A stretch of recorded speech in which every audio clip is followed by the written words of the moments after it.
All right, let's get started. Good afternoon and welcome to the Kentucky Chamber Restart Kentucky webinar series.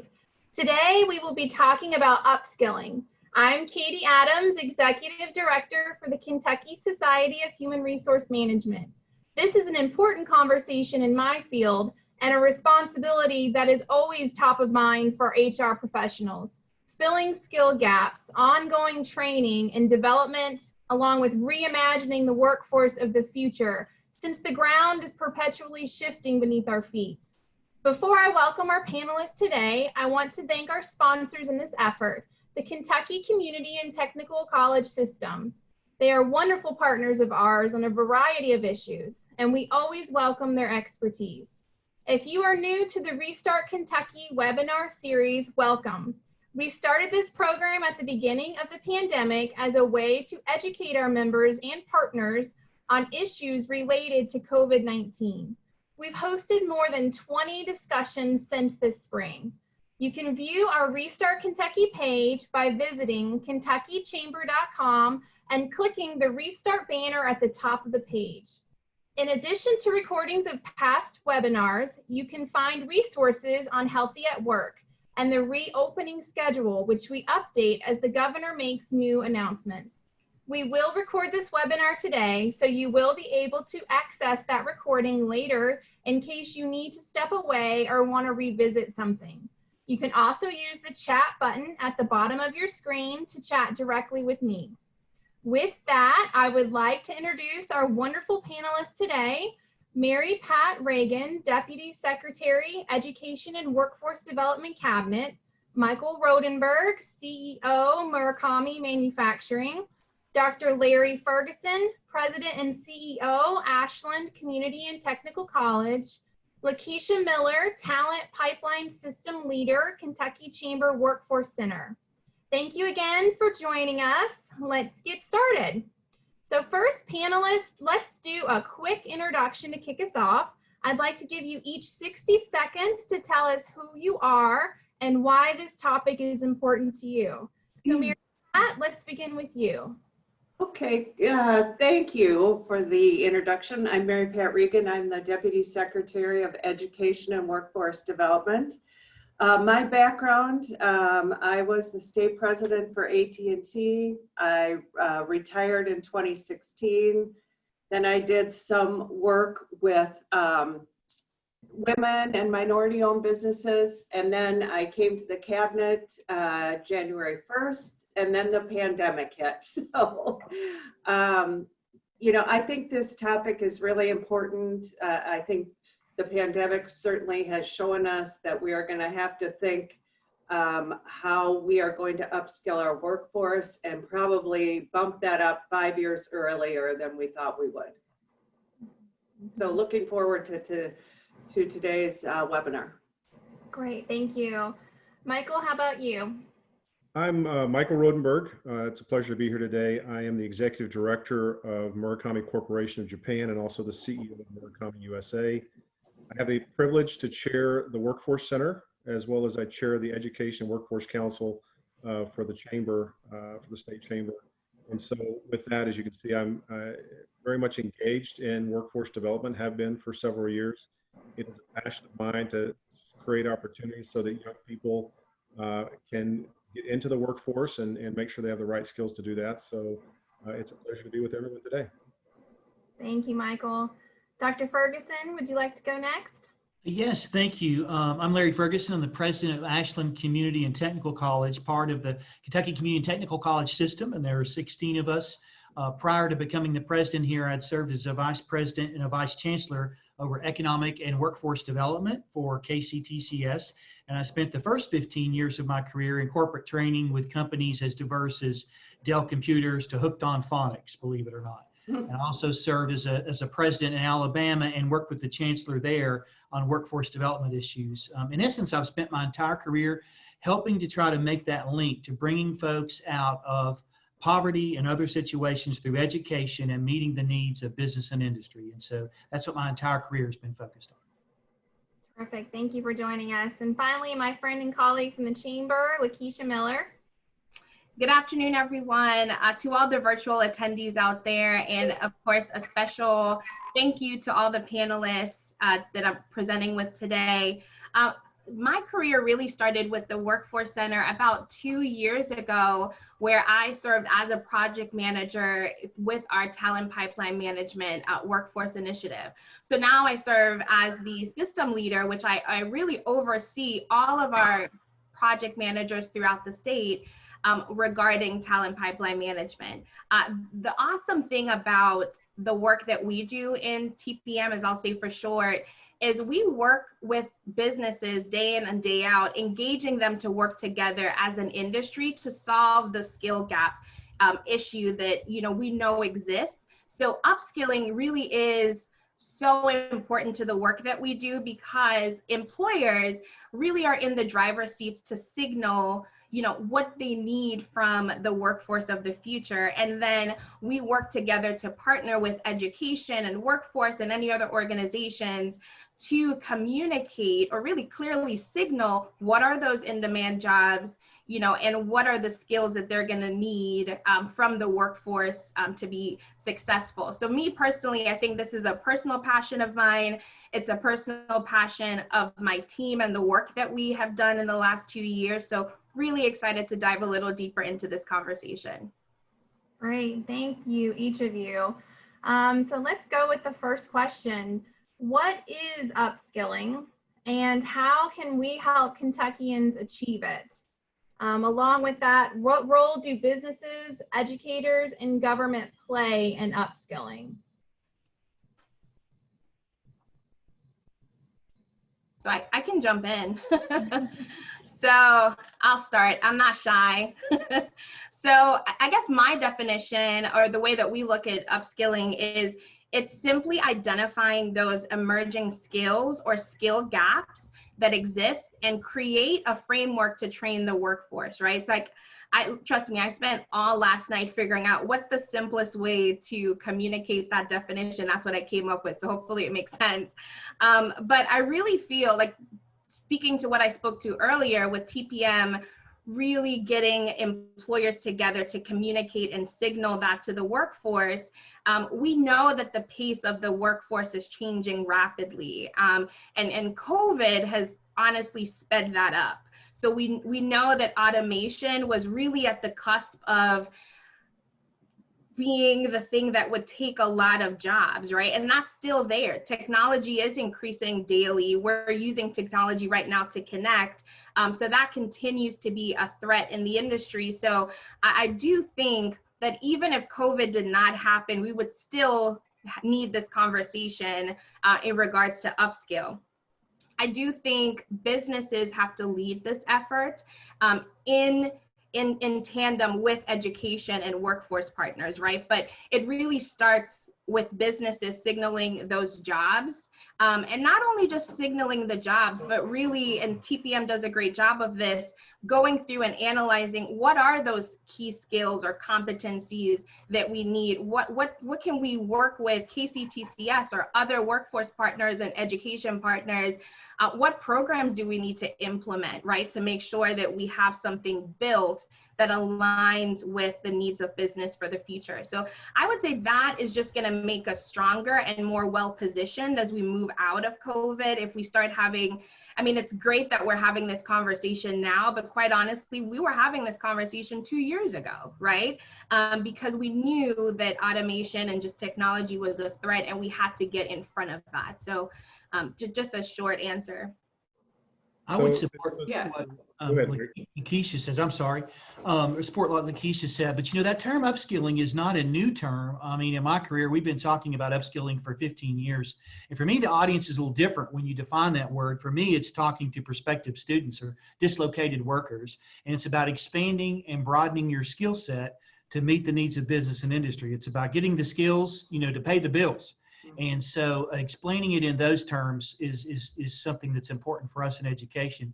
And I will also, on to what Ms. Miller said about, there has to be that partnership between led by business and industry, but helping us in education better understand what those skills are, what are the emerging skills, how do we provide those, and in a way that best meets their business plans. I'd like to add to that, because I know that, with Dr. Ferguson and Lakisha, you both pointed out that business, we're the ones that drive a lot of this activity.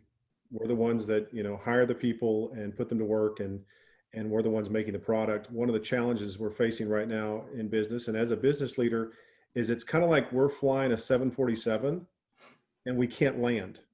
So we're having to continue to manufacture and build product today while the industry is changing. And so we're having to retool, reskill, bring people on board while we continue to do the things we did in the past. And so it's really a challenge for us, but we're trying to be a lot more nimble and be more creative in how we did things versus how we did things in the past, where we were just very traditional. Now we're realizing we have to move on our feet. We have to work very closely with places like the Workforce Center, with educators, and providing educators with really what we need. Before, we weren't very good at that. We did not know how to talk to educators versus even educators talking to us. We weren't in the same room sharing the ideas and going, okay, what do we need to do to bring people up to the right speed? And that's in order for this to work, it's what we're going to have to do. Yeah, and I would agree with everything that was said. I think for state government, we kind of are the hub, and we need to partner with everybody as they move through the process from apprenticeships, maybe in high school, with the business leaders, with education, and make sure that we're identifying what those new skills are going to be, and making sure that we give students and adults all of the resources that are needed as we move forward. I think one other just comment towards that is that we're having to rethink everything. Yeah. Traditional education, traditional business models, they do not work. Mm-hmm. So, in some cases, the skills we need to get to people, we get them quickly, they can go to work quickly, and then they're productive and they're tax-paying citizens very quickly, versus in the past, we would say, okay, you have to take this traditional route and do this and do this and do this. And so many years later, you're going to be able to benefit from all the work that you've done. But now it's a much quicker process depending on the path that you take. Yeah, one additional thing I would add is upskilling. I know we're talking about it as if it's a one and done thing. Yeah. It's a continuous process. If you think upskilling has been a part of our infrastructure for decades, right? We've moved at a lightning speed when it comes to technology and innovation, and we've had to upskill the workforce. I simply think that if we think of it as a one and done thing, we're always going to be behind the ball. So it really needs to be built into the infrastructure of Kentucky as an ongoing process, right? So the conversations between business and education and government are continuous conversations. We're not just coming together right now because of COVID. These are partnerships that we continue to feed and nurture because we are committed to the workforce. So something I just wanted to throw in there. And Lakisha, I think that you make a really good point, and it is an iterative process. It never ends. And getting people to commit to lifelong learning is critical. And I'll give you just a quick example what happened to us with COVID. We all went online back in March. So I had to take faculty who had never taught online and quickly upskill them in a way that they could deliver that content in a way that was meaningful and had the right student learning outcomes. And our college rose to that, as did the rest of our system. But it really permeates every industry, every sector. Things are just so disruptive and changing. To Michael's point, every day, that upskilling just needs to be a part of what we're ready to do. Right, absolutely. I'd like to move on to this next question, and it really does tie in. One of the articles I read in preparation for this panel stated that skills are needed to be upskilled as frequently as every 5 years. So the article that I'd like to base this question around came from McKinsey & Company. They released a study on COVID-19, reviewing the impact on people and jobs. In that article, Kentucky was listed as the hardest hit with unemployment claims with over 1 million. So what steps do employers, educators, and the government need to take to help our citizens rebound from this time? I'll take that first. And one of the things that we have got to do is act much quicker. We've got to pivot quicker. We cannot take years to make decisions. We have to make decisions in weeks and months versus 3, 4, 5 years. And I'll give you just one example.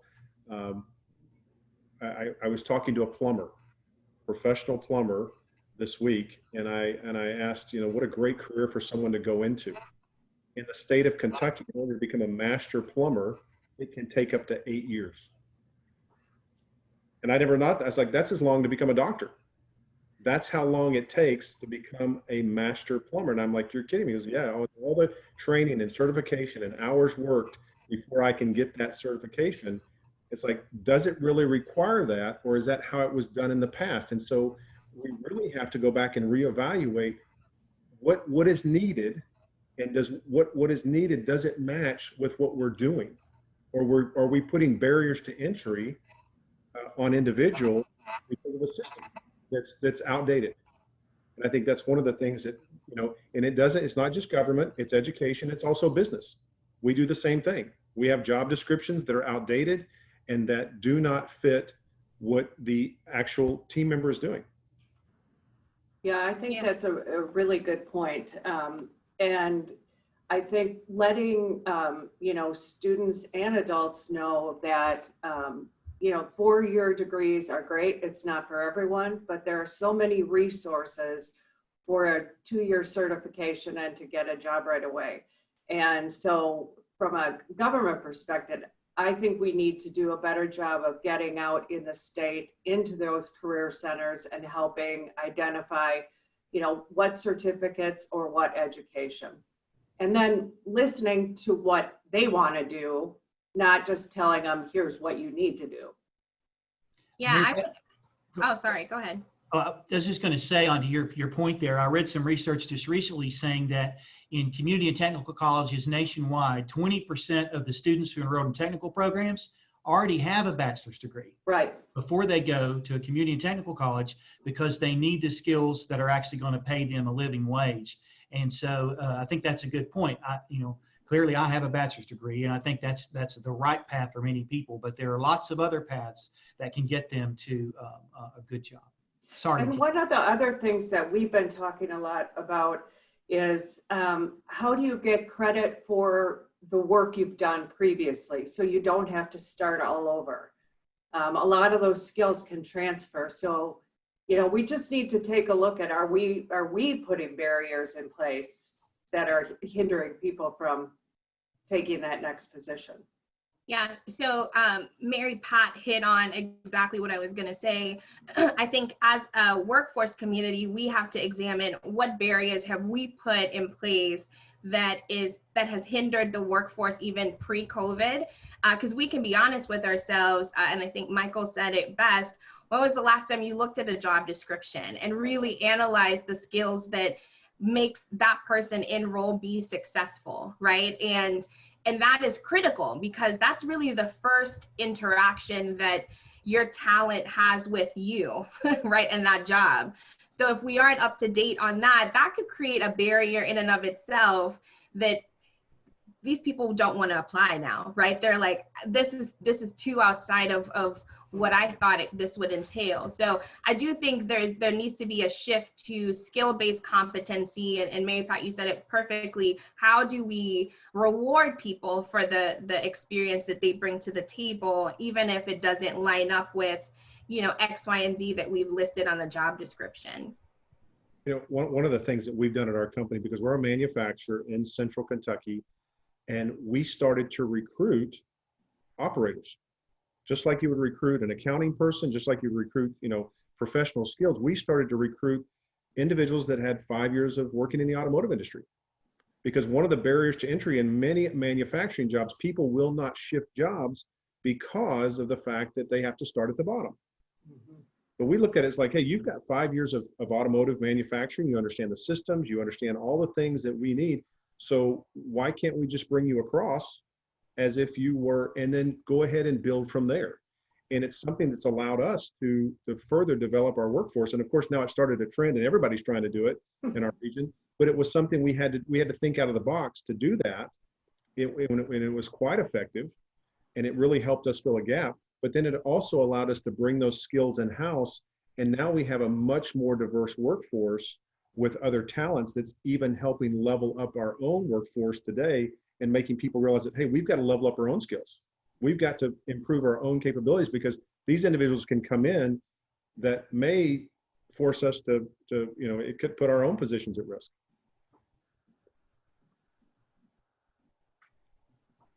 Katie, you're on mute. You're on mute, Katie. Didn't click it quick enough. So let's go on to another question related to that same study. It showed that low wages, part-time, and minority workers, those with a bachelor's degree, are the most likely to hold vulnerable jobs. Vulnerable is defined as jobs that are at the highest risk to not come back. So how can we be intentional about upskilling to help level the playing field here in Kentucky? I'll take it. Oh. Please. No. No. So I love that question. And I think if we're honest with ourselves, minorities and women and talent that doesn't have a bachelor's degree, and I think also young people were the hardest hit, like you mentioned, Katie. And some people might say a job is a job, right? Like, let's just get you back to work.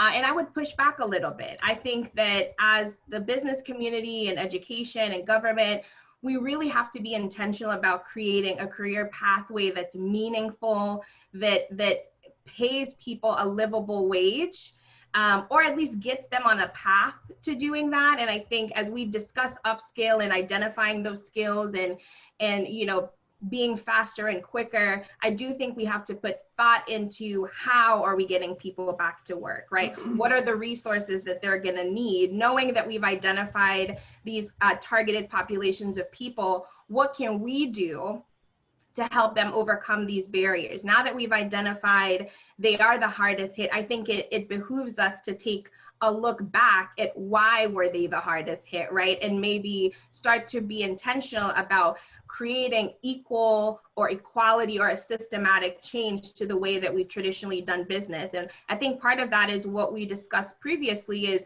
what are those barriers that we put up initially that maybe prevented them from moving further into the workspace. We need to be really cognizant of those barriers, but like I said, also be intentional about creating pathways for our Kentuckians to really, for the majority of people, to have a livable wage. In regards to that too, I think one of the things we have to be intentional about is looking at where these lost jobs exist, because a lot of it is regional.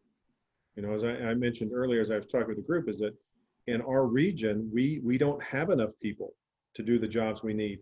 But if you're in, a metropolitan area where there was a lot of service jobs, you have the hotel industry, you have the restaurant business, you have a lot of areas where that all of a sudden that shut down and it's not coming back up as fast. And so you have a group of people that they don't have a place to go.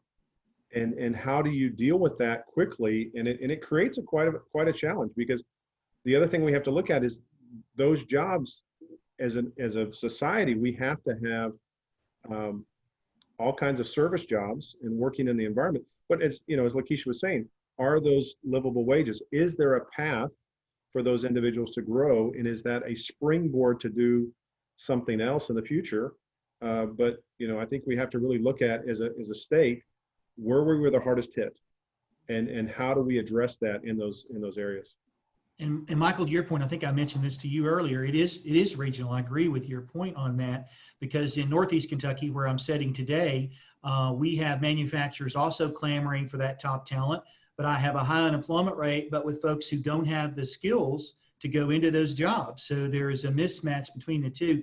One thing to Lakisha's point earlier, I think one thing that we need to do with those particular populations that Katie mentioned, with our diverse populations, younger populations, folks who are coming out of those service industry jobs which have disappeared, is there are lots of options, short-term training options that are in great demand for high wage, high demand careers. And for us across the system, we have a huge demand for folks with basic electrical skills, PLC skills, welding, robotics, industrial maintenance. A lot of these things can be done in less than a traditional college semester. Some, such as our lineman program, which I'll be honest, just here at Ashland, but other colleges would say the same thing. We have 100% placement for all lineman graduates, and companies just clamoring also to get those individuals. So I think we have, in some sense, a challenge with awareness to the mismatch of those folks who have lost jobs as a result of COVID or even before COVID to get some skills, and to Lakisha's point, give them something, a career pathway where they pick up a credential, pick up credit hours possibly that are stackable that could lead to something else more. Maybe they are going to spend the 8 years to become a master plumber, but get them the skills to get them back into the workforce to meet the needs of business and industry, but also get them to that living wage. And then the other thing we really need to look at are the barriers, childcare, transportation, and how do we make that a workable environment for people to go back to work. Yeah, Mary Pat, I'm sorry to dominate here and say something, but that's really critical to us. Across the system, we're about 8 to 9% down in enrollment this semester. Mm-hmm. And one of the biggest reasons we're hearing qualitatively, believe it or not, is childcare. Yeah. Because you can't go back to school, you can't upskill unless you have some way to watch your kids. And I know we're all dealing with the challenges that K through 12 is having and higher ed, but that childcare issue. And I was on another call with the chamber and found it very interesting that the number is there's been over 100 childcare agencies that have actually closed as a result of COVID and aren't coming back. And I think that number keeps increasing. That's going to complicate the problems with helping getting folks back to work. Yeah. And it's definitely on our radar. We're looking at that. I think what both of you were saying, that the thing that comes to mind too is, we talk about changing, and one of the other things that has to change is the mindset. Is that we still deal with the traditional, and we have young people that come out of the education system, out of high school, that their parents are saying, you have to go down this path. This is the only path. And that also becomes a huge barrier because it prevents young people from looking forward. We have even counselors in the education system that still have not grasped the fact that, you can take certain paths. And part of the reason for that is we haven't provided educators with enough information to understand that, hey, you can come out of high school and go to technical school for 6 months, a year, 2 years, and make $50,000, $60,000, $70,000 a year if you go down the right path. But we haven't been intentional in helping them have the tools. We're educating educators as well as family members. Mm-hmm. Helping it's a big cultural shift, because I think that's one of the big challenges we say, and as Larry was saying there about childcare, we've had to make adjustments as well. It's impacted our business, but we've had to be creative in how we work with our team members. Transportation, the same thing, being creative, finding new ways. That is what's going to really, we talk about scaling or skilling up or leveling up the individuals, but everyone in this room, we have to level up how we think and operate in all of our organizations. Right, that's absolutely true. So what would you say, what have we not put on the table together today for this discussion? What else would you add before we go to the audience questions? I'm not sure, Katie, if we haven't thrown everything out there, but the one thing I will want to say, having been involved in workforce development in the state of Kentucky for many, many years, I think that with the work that the Kentucky Chamber's doing, the Cabinet for Education and Workforce, and the engagement we've got from folks like Michael from the business and industry, I've never seen a partnership or collaboration at this level. So I think we're prepared. I think we can handle this, but it's just going to continue us to maintain that energy with each other. But very hopeful right now with what's happening in Kentucky with all of those partnerships. I would agree. I would second that, just because I've seen, even at the local level, that's where the real changes are going to happen. And I've seen superintendents from different school systems come together with business, with local economic development and workforce people, and people with the state, to all get together in the same, with TPM, get together in the same room and address the issues locally, bringing in local chambers. We always talk about this at a macro level, but we sometimes forget that the real power and the real changes are going to have to be done at a regional, local level, because every local region is different. And every local region is dealing with a different challenge.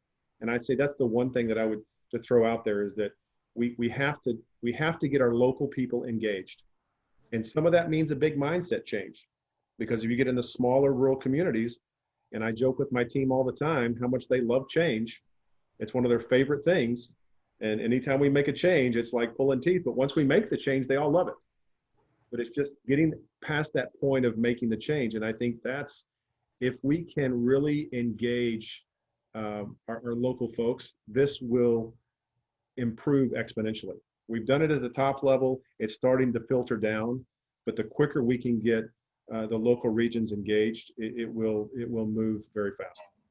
Yeah, the only thing I would add to that is, you know, even before COVID, we weren't the top in terms of workforce participation rate, right? We were, I think, 40th at 47th, I think, when I joined the chamber. Then we bumped up to 40th. And I think after COVID, we're down to 49th. So, you know, really what that tells us is there's a lot of people on the sidelines that are ready to get back to work. So of course we have the highest unemployment rate, but we have to look to, you know, our veterans, our people in recovery, our returning citizens. These are all Kentucky citizens that we have to be intentional about moving into the workforce. And again, I think that circles back to the discussion we were having earlier regarding barriers. What can we do? How can we innovate to make sure that it's a seamless transition for all of our citizens back to work? So, yeah, and I would just say that as difficult as the last 6 months have been, this is a great time of opportunity to make really structural changes in how we move forward. And it's going to take everybody at the table. And, you know, the encouraging thing is we all want to do the right thing. It's just getting everyone in the boat and, you know, rowing to the same way. And I think we'll get there. Great. Well, thank you for all of your comments there. We do have quite a few audience questions, which I'm delighted to see. We had a couple that came in prior to our show today, so I'll do those first, and then we have a few here in the chat box. So first, let's start with if anyone can comment on this one. Are there any current statewide incentive programs for employers and employees to start and complete GED studies? Yes, there are, and I can get you that information. That'd be great. We can include that in our post-webinar. Okay. Now. And Katie, I will say that KCTCS participates in a program called GED Plus. So individuals can enroll in a GED program across the state and also be simultaneously taking classes towards one of those short-term credentials to get them to work. So we speed up that process, to Michael's point earlier, and we expedite it. So GED Plus is definitely a program that employers might want to be interested in. Great. And what efforts are being made to inform the citizens of Kentucky about opportunities to obtain job skills? And we have touched on this a little bit in our conversation, but is there anything else you would add? So I know at the Kentucky Chamber Workforce Center, we pushed out our Who's Hiring campaign, which, you know, with COVID, a lot of people were losing their jobs, which we felt like, okay, we had to do something. And part of that work is reaching out to the business community to ascertain who is hiring. So far we have 89,000 jobs. Harper, if you're out there, I apologize if I messed up that number.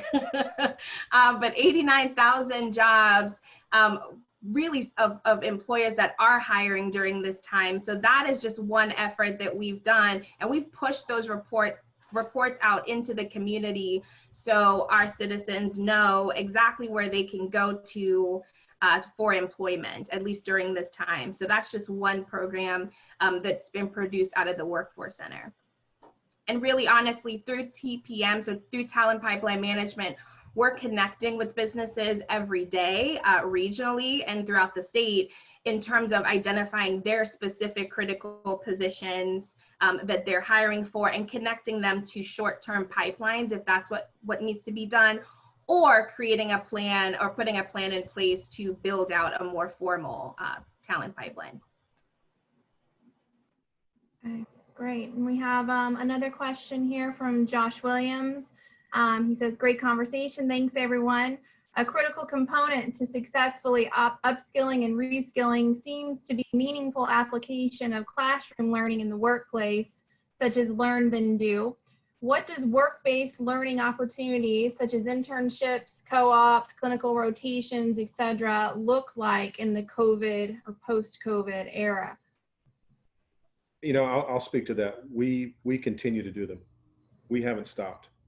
And I think that any organization or industry that recognizes that they have to develop individuals are going to figure out how to do it. It may not look the same as it did before.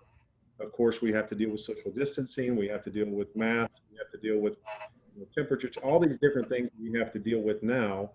But any company that is intentional about developing their workforce is going to figure out a way to do it. There's not a one size fits all for any industry, but what I've seen, companies have not stopped doing that just because things changed. And I'll validate Michael's comments from the education perspective. We're heavily involved in experiential learning, which is what we would group all of Josh's comments. And so companies that have wanted to continue that, we certainly have. And our FAME programs across the state in manufacturing have. It's just thinking a little differently about how you keep people safe and healthy, but they've got to have that real on-the-job experience as part of their education to be successful. But I'm seeing the same thing as Michael commented, where companies are just figuring out a way to do it, just different. I will say this too, is that it has in some cases become easier. We have access to education and technology virtually that we didn't even think about before.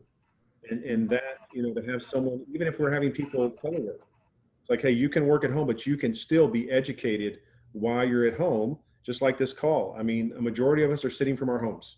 We would have never thought about that this time last year. Right. But we're doing it, and we're getting used to it. And so we've made these adjustments, which have allowed us to do that. So anybody that's pivoting fast will figure it out. I have another one here from Christina Mellon.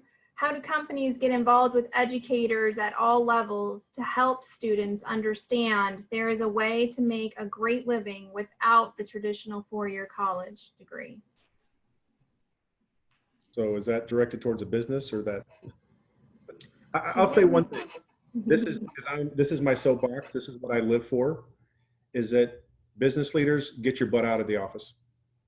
Go meet with educators.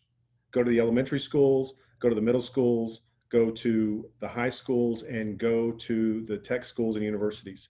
Build relationships. If you build relationships with those organizations, you will see what you can do to engage with them. As a business leader, you see the whole field. You're the quarterback. You see everything on the field. You have access to information. You know exactly what your organizations need. You know how you can apply what they have very quickly. 8 years ago, we had zero relationships with any university technicals. I have a whole page of logos of groups we're involved with now, and we lean on them and they lean on us. And it has brought us some of the best talent in the state. And so, but it takes the business leader to do that. You cannot just delegate that to your HR department. Well, Yeah. and with schools as well, it's one thing to hear something from a high school counselor or from one of our advisors at the community and technical college, But having business and industry involved in that, part of that conversation, and actually meeting with students helps them better understand what these opportunities are. I can repeat what Michael said, and our advanced manufacturing program can get somebody out in less than a year and they can earn a minimum of $45,000. But until they hear that from someone like Michael or from one of the companies, it just doesn't resonate. And so that's why that collaboration is just critical.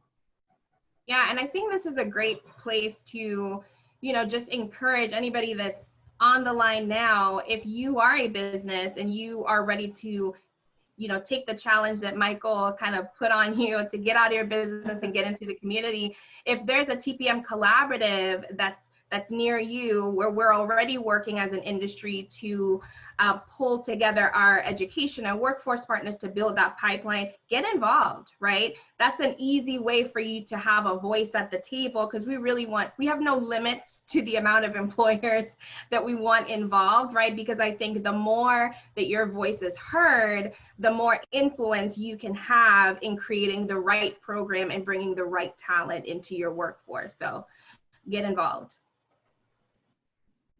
Great. I do have one more question here, and it's from Kevin Harrison. He says, are there discussions to make pathways for incarcerated individuals to get back into the workforce and support as well for schooling financially? Yes, we are looking at that at a state level and developing some pathways right now.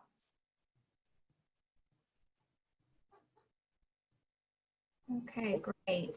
So let's do, oh, I'm sorry, go ahead. I was going to say, in regards to that, one of the things we've had to do as a employer is go back and look at what our actual criteria has been for individuals. And in the past, we had, if you had a felony, we wouldn't consider you. We changed that to a different criteria. Once we changed that criteria, it opened up a door for a whole population of workforce. And what we found is by opening up that door and addressing that issue, we have gained some incredible people that wanted that second chance. And the same applies for people that have dealt with drug issues that are in recovery. The same thing, we had to go back and reevaluate our standards, and where our standards set so high that it was preventing a whole group of individuals to be able to access the workforce. So those are two things we had to do. We didn't rely or wait for the state to put forth, hey, here's what you need to do. We went back and reevaluated our position to make sure that we weren't hurting ourselves. And I think a lot of businesses do that. And as we've benchmarked our region, we're one of the few businesses that have done that, but we've also been able to access a great group of individuals. I think that's something that my fellow HR leaders who are on this call can echo with regard to revising our handbooks and even our job postings. And it's definitely been an important initiative that came out of our national organization, SHRM.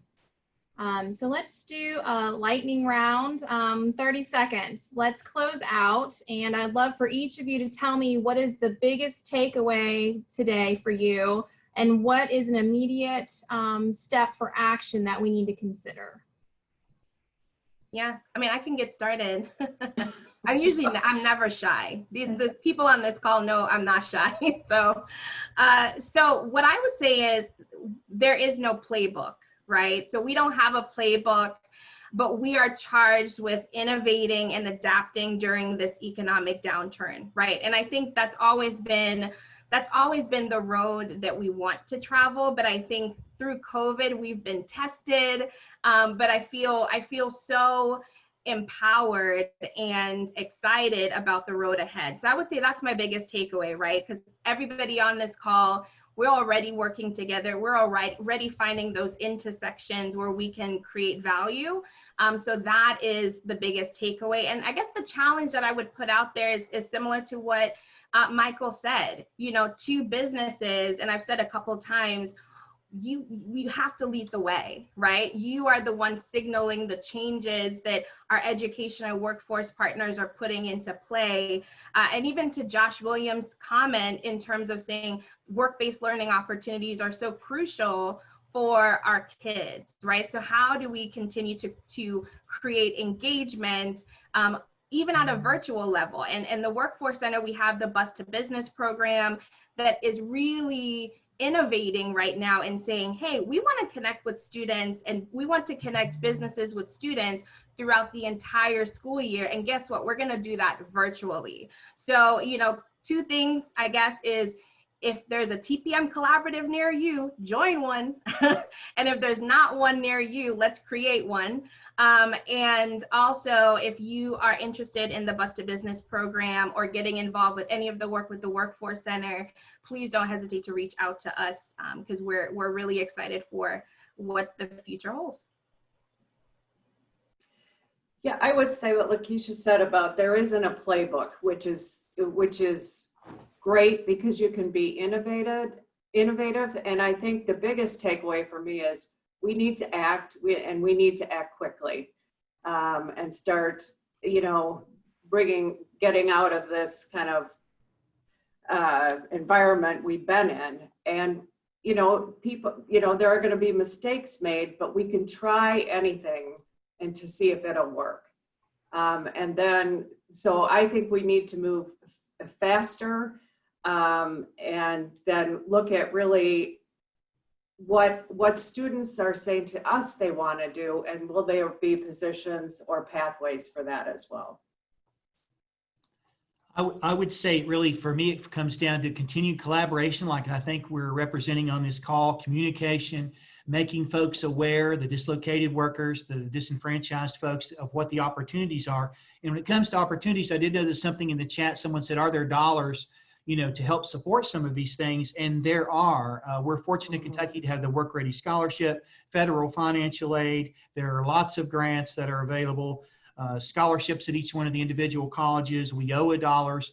The resources are there, the opportunities are there. I just would hope that folks would try to take advantage of those, and maybe that onus falls on all of us to communicate that and make sure that people are aware. I keep thinking, as we've had this conversation, about a quote from Jack Welch, which many of you know who Jack was. He's passed away, former CEO of GE, but he said, if the change inside an organization is not greater than the change outside, then the end is near.